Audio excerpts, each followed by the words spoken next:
turn to page 429, please. 429.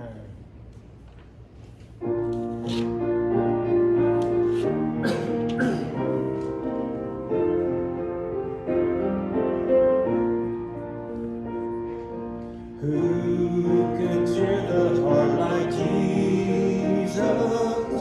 By His presence all divine, true and tender, pure and precious. Oh, how blessed to call Him mine. All that thrills my soul is Jesus. He is more than life to me, and the fairest of 10,000 in my blessed Lord I see. Love of Christ so freely given, grace of God beyond degree, mercy higher than the heaven, deeper than the deepest sea. All that thrills my soul is Jesus. He is more than life to me, and the fairest of 10,000 in my blessed Lord I see.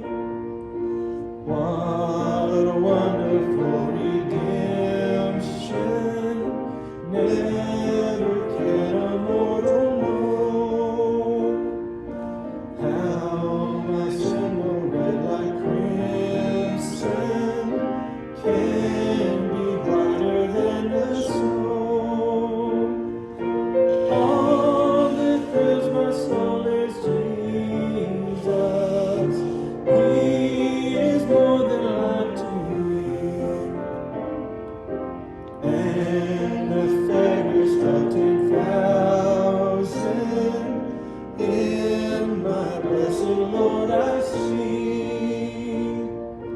Every need His hand supplying, every good in Him I see. On His strength do I relying, He is all in all to me. All that thrills my soul is Jesus. He is more than life to me, and the fairest of 10,000 in my blessed Lord I see. By the crystal flowing river, with the ransomed I will sing, and forever and forever praise and glorify the King. All that thrills my soul is Jesus. He is more than life to me, and the fairest of 10,000 in my blessed Lord I see. Amen. That's one of the songs that I sing, and as I'm going through reading these lyrics, I think, I wish that really was my heart all the time, you know, and it's not. One day it will be, though. I'm looking forward to that day, brothers and sisters. Turn to page 458. 458. I know that tricked some of y'all, but that song I picked, Blessed Be the Tide, I thought I knew it, but I really don't. I am going to learn it, but it's not going to be a surprise to me. Oh, man. Yeah, I'm bad about that sometimes. So page 458, 458.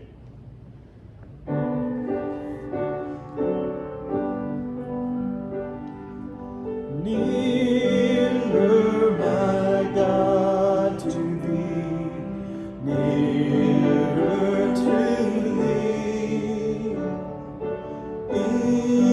though it be a cross that raiseth me, still all my song shall be nearer, my God, to thee, nearer, my God, to thee, nearer to thee. Then let the way appear, steps unto heaven, all that thou sendest me, in mercy give. Angels to beckon me, nearer, my God, to thee, nearer, my God, to thee, nearer to thee. Then with my waking thoughts, bright with thy praise, out of my stony griefs, Bethel I'll raise. So by my wounds to be nearer, my God, to thee, nearer, my God, to thee, nearer to thee.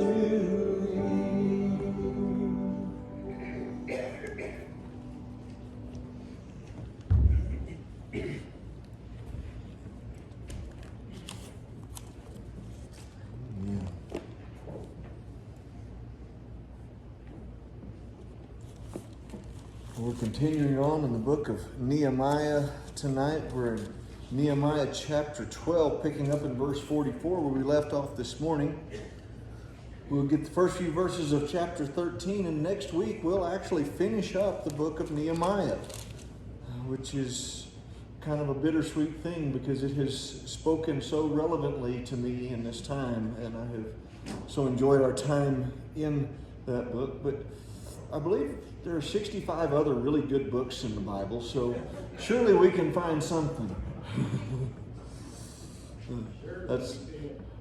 I love what Tom Rainer said in his video this past Wednesday night as he's talking through and he's talking about scripture and he's talking about a certain passage. He says, this is actually one of my favorite books. He says, at least in my top 66. You know, and so one of those 66 books in the Bible is bound to be my favorite, but I don't know which one. Nehemiah 12, starting in verse 44. Where Nehemiah, as he writes, says, and at the same time, some were appointed over the rooms of the storehouse for the offerings, the firstfruits, and the tithes, to gather into them from the fields of the cities the portions specified by the law for the priests and the Levites. For Judah rejoiced over the priests and the Levites who ministered. So we read this morning how they had these Thanksgiving choirs that were going out and they were singing on the walls and they were making this joyful noise. And for miles around the city of Jerusalem, people were hearing the cry of the people, just the joyous uplifting of the people's voice. But the fact of the matter is, there was still work to be done. And church, as we celebrate what God's doing and as we pursue Him, as we push into Him, as we follow in this calling, we need to understand it's going to be exciting. It's going to be rejuvenating. It's going to be amazing. But we can't get so caught up in the emotion of it that we forget the work that God's called us to do.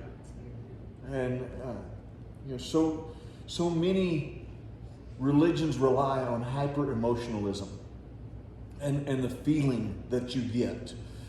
And I am just so thankful that I don't serve a God that bases my relationship with Him on feelings. He bases it on truth. So my relationship with God is founded in the truth of God's Word, not how I feel at a particular given moment. Because if it's how I feel at a particular given moment, there are moments that it's really great, but there are a lot more moments that it's really not. And to know that I serve an unchanging God who loves me even when I don't necessarily feel His love, who is present with me even when I don't necessarily feel His presence. So, there's good times ahead, but there's work to be done. In verse 45, he goes on and says, both the singers and the gatekeepers kept the charge of their God and the charge of purification according to the command of David and Solomon his son. For in the days of David and Asaph of old, there were chiefs of the singers and songs of praise and thanksgiving to God. In the days of Zerubbabel and the days of Nehemiah, all Israel gave the portions for the singers and the gatekeepers a portion for each day. They also consecrated holy things for the Levites, and the Levites consecrated them for the children of Aaron.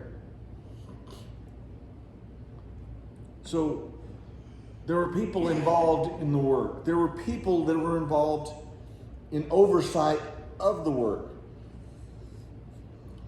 They made sure, they kept charge of the things that God had entrusted them with, of purification, specifically making sure that the laws of purification were followed and kept. In church, we talked about in Sunday school this morning how we are going to have to be a people of a pure heart if God's ever going to do what He has called us to do, what He's promised to do with us. I mean, we are on the verge of God doing something great. But you know what tends to happen when we get to the edge, to the precipice where God is really fixing to do something magnificent? This is what usually happens. I can take it from here, God. I've got this. God forgive us for doing that. We need to be faithful to the call of God, but we need not go beyond the call of God. We need to be faithful to the call of God and not shrink back from the call of God. We just need to be exactly where God wants us to be. And the way that we're going to do that, the way that that's going to be possible, is by us humbling ourselves before God. By us pursuing purity with all of our heart. With us actually being serious about holiness and seeking God and being sensitive to the power of the Holy Spirit and letting the Holy Spirit lead. Church, I know that we've been called to reach Roosevelt County, but we are not going to reach Roosevelt County in our own strength. It's going to take the strength of God. The strength of God is going to be manifest in those that are truly the people of God. Not just the folks that are coming and playing church, but those that are actually coming with a heart that seeks after God. Now, there in verse 47, he talks about them giving the portions to the singers and the gatekeepers, a portion for each day. As we see those faithfully pursuing God, we've got to make sure that we support that. Now, that doesn't mean that when I see 3 people going down the street that I've got to take up a love offering for them because they walk down the street and we've got to buy them new shoes. That's not what I'm talking about. What I'm talking about is that encouragement that we need to hear. Hey, you know what? You came back in and you said you only got 20 houses. You came back in and said that. What I heard was there were 20 houses that hadn't been reached before that were reached with the love of Jesus Christ. Okay, we've got to be that encouraging person that stands in the corner and says, hey, listen, you're going out and doing stuff that maybe I can't do. So I'm gonna speak words of encouragement into you. When I see you on a given day, and maybe we're doing Wednesdays as Pray and Go, but at some point we're going to have to get beyond an hour Wednesday night if we're ever going to reach the whole of Roosevelt County. So maybe it's a Saturday afternoon and we're out there and it's 102 degrees in the shade, and you know what? Maybe you can't walk up and down the street when it's 102 degrees in the shade. But maybe you can put a bottle of water in your car and know where those folks are at and drive to them a bottle of water. Say, hey, you're doing what I can't. God's using us all. This is my part. We have that provision for them. That idea that they're not just out there alone. And really that is the most important part of all of this, is that we understand that none of us are Lone Ranger Christians. God's not called us to that. God has called us to function as a body. And so there will be some that go and walk. There will be some that stay and pray. There will be some that encourage. There will be some that provide water or transportation. I'll pick you up at the end of the block to take you to the next one. There will be dozens of different opportunities. Not all of us will do the same thing, but each and every one of us will have a place, an opportunity to participate. And so in so doing, we actually begin to function as hands and feet, as knees and elbows, as eyes and ears. We actually begin to function as a body, and more is accomplished by what we can do together than what would ever be accomplished by what we could do individually.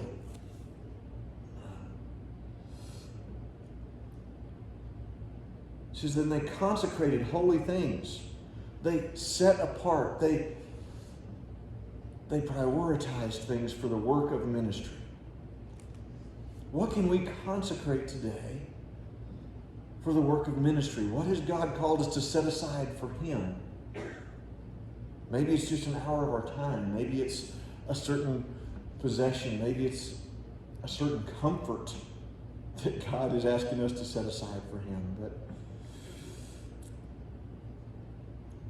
listen, God wants to work through holy vessels. So more than anything else, what God wants you to consecrate tonight is your heart. To set it aside for His purpose, so that He can use it in His plan, so that it is actually His. What does it mean to consecrate my heart, to make it holy before God? Well, first, we have to deal with known sin in our lives, don't we? And how many of us here have known sin? Stuff that you know is not right. Maybe you're trying to convince yourself it's not sin. I'm really good at that. I'm really good at... But God, surely this isn't wrong. Well, I know it says so in that place in your word, but surely somewhere else in your word it doesn't say that. Surely my sin is okay. You know what, God? Surely you can overlook this one thing in my life. And I will sit there and I will bargain with God, and I will try and recreate God into an image that is acceptable to me. Funny thing is, the power of the gospel isn't the power for me to change God. It's the power for God to change me. So we've got to consecrate our hearts. We've got to address known sin and allow God to deal with it. We've got to seek God to reveal sin that's unknown to us, that we can deal with it. We've got to purify ourselves. We've got to walk in holiness. We've got to be upright before God so that we can be used powerfully by God.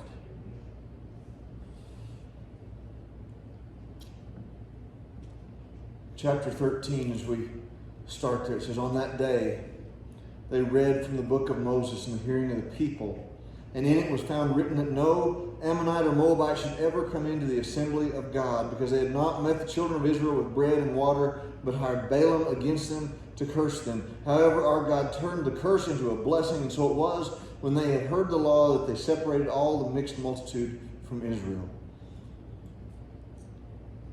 So some key principles here. On that day they read from the book of Moses. In other words, they read Scripture. How important is reading the Word of God today, church? It still matters, doesn't it? You know where you can find the answers to the problems that you're facing? in this word.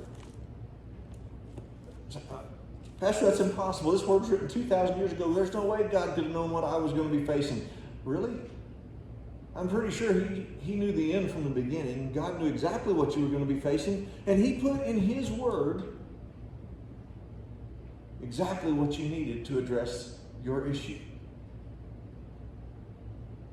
Only God could do that. Only God could write a word using so many authors over so many years that is so old, yet still be so relevant today. I sit in amazement every Sunday morning as we gather in Sunday school, as we start to read through those verses, and as I just sit there and realize this is speaking exactly to me in this moment. How in the world can God speak to me in this moment through this ancient book? Yet God does it again and again and again. They read from the book of Moses. They read from the Word. Church, we've got to prioritize reading Scripture. And honestly, I think it, as never before in our history, it is so important that you hide the Word of God in your heart. Listen, we have seen restrictions we never thought possible come about in a moment. What happens when they decide to take the Word of God from us? That'll never happen in my lifetime, right? How many times have you said that and been proven wrong? I pray that we're not. I pray that we always have the freedom to read God's Word, but hide it in your heart, because we can't count on having the written bound Scripture. What we can count on is the Holy Spirit will quicken us and bring it back to our memory. But listen, He can't bring to memory something that you've never read. So read Scripture, hide it in your heart. Do it, he says, in the hearing of the people. Do it with others around. Read Scripture as a family. Read Scripture in church. Read Scripture wherever you go. I love the fact that I get to plaster Scripture all over my vehicle and my trailers, because time and time again people have come up to me. We just want to thank you for that. Well, listen, I'm not doing it for their thanks or for their praise. I'm doing it so that maybe somebody that's never heard before will see on the side of my trailer John 3:16. Romans 5:8. Those verses that talk about the saving power of Jesus Christ, the love that He has for us. And maybe, just maybe, someday it'll spark a question somewhere. So hide Scripture in your heart, but don't leave it just hidden there. Put it out there for others to see and to hear. Now, as they were reading the book, they found something that wasn't particularly easy or pleasant. They found written that no Ammonite, Moabite should ever come into the assembly of God. They found out that some of the people that they were living with or married to weren't supposed to be where they were. Found out that years ago, God had established a precedent. And go figure, God had not changed. And so now they're at a crisis of belief. Do I accept God's Word for what it says, or do I try and make God's Word say what I want to hear?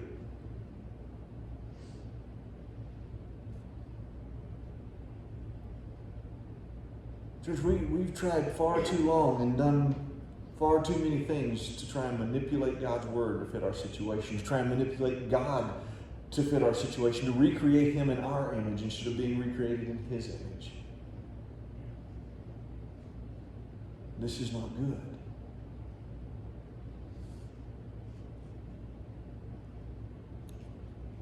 Now, there was a reason that God had established this precedent against the Ammonites and the Moabites. It's because instead of receiving the Israelites, they tried to curse the Israelites. Now God, the way that only God can do, turned around and used this curse for a blessing. But the fact of the matter is, the people had still tried to curse God's people, and there was a consequence to that. Because sin had a consequence Because sin still has a consequence, church.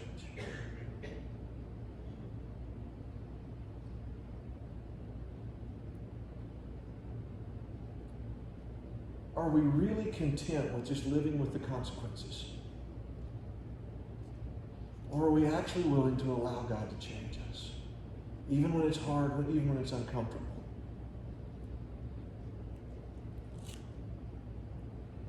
God can turn your curse into a blessing, but you've got to give it to Him first. You've got to be repentant before Him. You've got to be humble before Him. You've got to be willing to let God be God.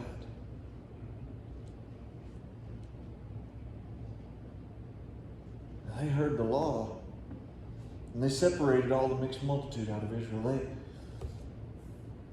They divided right down the middle.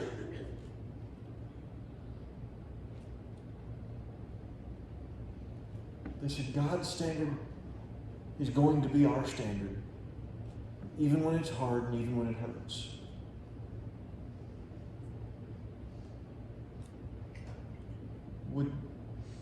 Would you say that tonight for your life? Would we speak that over our church? God's standard is going to be my standard, our standard, even when it hurts.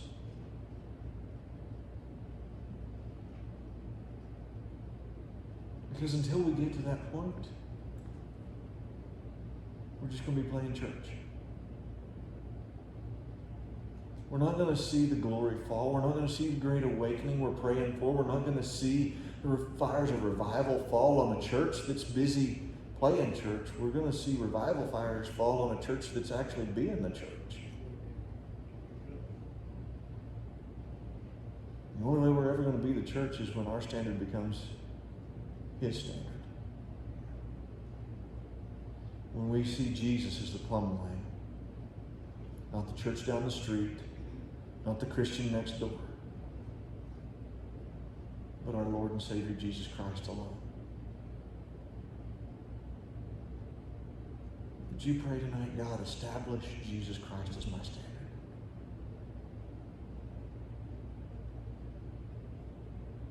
If that's your prayer tonight, I just challenge you, whether it's from your seat or at this altar, just pray that prayer. God, establish Jesus Christ as my standard.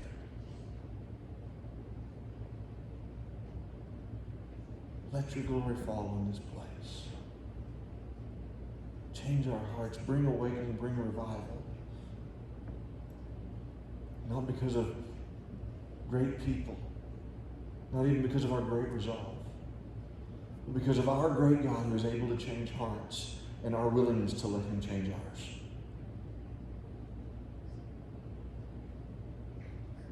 This time of invitation, it's for the church tonight. It's for us to decide where we really stand and who we choose to stand for. And so this altar is open. Whatever God is speaking to you about, I just encourage you in this time of invitation to come as we pray. Father, tonight I come before you. Father, knowing and understanding that I fall so short of your standard. Father, that I am not all that you've called me to be. But Father God, I just pray that you take my heart and make it wholly yours. That you take this life and that you'd use it. Father God, that I would surrender everything, every hold that this world has on me. Father God, you're going to have to give me the strength to do that because I can't do it by myself. But Father, I just choose this night and this moment to embrace the cross that you've set before me, to take it up and to follow you. So Father God, help me as I pick up that cross. Cleanse me of unrighteousness. Reveal any wicked way in me. And let me be what only you can make me, a child of the King. It's in Jesus' name that I pray. Amen. please turn to page 492. 492, and please stand.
Spoken to your heart, that you've been challenged, encouraged, and ultimately blessed by being in this place. Encourage you to come back Wednesday night as we continue with Pray and Go, whether you need to sit in and on the training or you're ready to go out and to hang the door knockers, whatever it is, just come and be a part of that. Next Sunday morning we'll have our prayer breakfast at 8 o'clock, so come be a part of that as well. Sign up for the last 2 weeks of Meals on Wheels. Sign up for the Bible studies. Lots of things going on, lots of things on our horizon. And continue to pray as we approach our Covenant Sunday, that God would just speak to the heart of this church, and that as we pursue this, that it would be a genuine, heartfelt thing that we just are chasing after God with all that we are. And the amazing thing is, God says, when you seek me with your whole heart, you'll find me. And that's what I'm looking forward to, is just finding God in all of this. Brother Joe, would you close us in a word of prayer? Heavenly Father, we thank you for the service today, Lord. Thank you for our pastor. Thank you for the songsters and our business meeting, Lord, for all the things that you put into this church, Lord. We thank you for your Holy Spirit, your guidance, word, Lord, that you give us that we might not sin against you. And Lord, that we might be successful. Help us, Lord, to do what you ask us to do. And Lord, to do it with a willing heart. And Lord, submit ourselves to your will and not our own. And Lord, we pray for this congregation to strengthen each one. We have so many needs, so many people, Lord. We ask that you might meet every need. And Lord, we might remember to give you the praise and to glorify your name with all of it. In Jesus' name. Amen. Our closing song's on page 205. 205.